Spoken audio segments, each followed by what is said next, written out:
وقالوا الحمد لله الذي صدقنا وعده.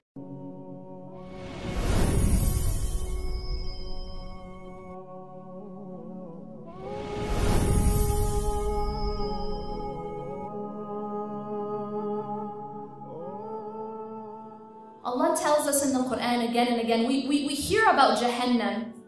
We know and we think about Jahannam as being something far away, right? Jahannam, hellfire.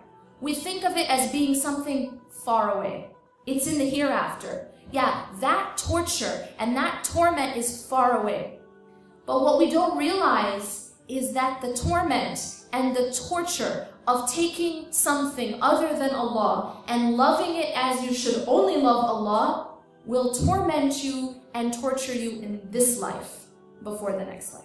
That same thing that answers all these questions, what do I think about most? What am I most afraid of losing? What makes me angry? What's the first thing on my mind? What do I think of in my salah?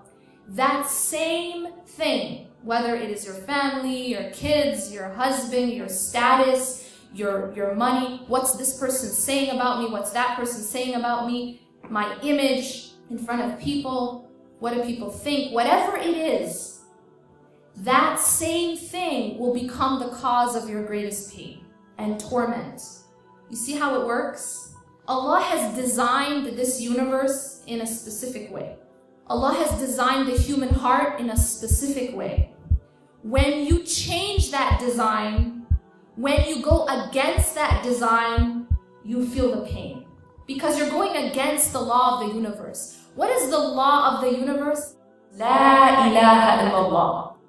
La ilaha illallah is not just a statement that we say.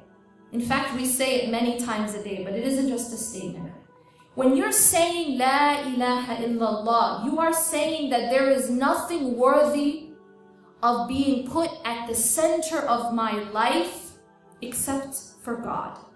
There is nothing else worthy of being what occupies my mind all day long. There's nothing else worthy of being the first thing I think about when I wake up in the morning, the last thing I think about before I sleep, what occupies my mind during salah. There is nothing else worthy of being that important, of defining me in that deep of a way, except for God. That's Tawheed. That's what it means to be a Muslim. Allah has designed the world, the universe, the human being around La ilaha illallah. When you go against La ilaha illallah and you take your money and you make that your ilah, you will suffer. Because you're going against the law of the universe. When you take your spouse and you put your spouse in that place, you will suffer. When you take your children and you put your children in that place, you will suffer. You will feel it because you're going against the law of the universe. This isn't how Allah subhanahu wa ta'ala designed it.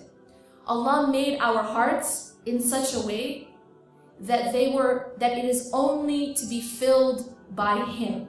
And so when you fill something with a substance that it wasn't intended to be filled with, it breaks. When you go to the gas station and you need to fill up your gas tank, and you decide that today, you're not going to put gasoline in the gas tank, today you're going to put orange juice. Well, not a very smart decision, because what happens? What happens is your car is not going to work. And in fact, you will break that car. When you fill the gas tank with orange juice, you're filling it with something that it was not designed to be filled with.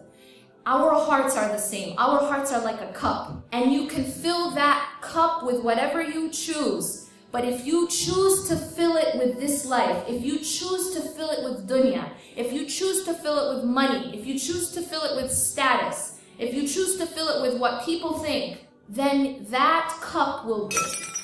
That heart will never feel at rest. That heart will not feel peace until it is filled with what it was designed to be filled with. And that is Allah subhanahu wa ta'ala and the remembrance of Allah, not the remembrance of the creation. We should not be obsessing our minds and our hearts with anything other than our Creator.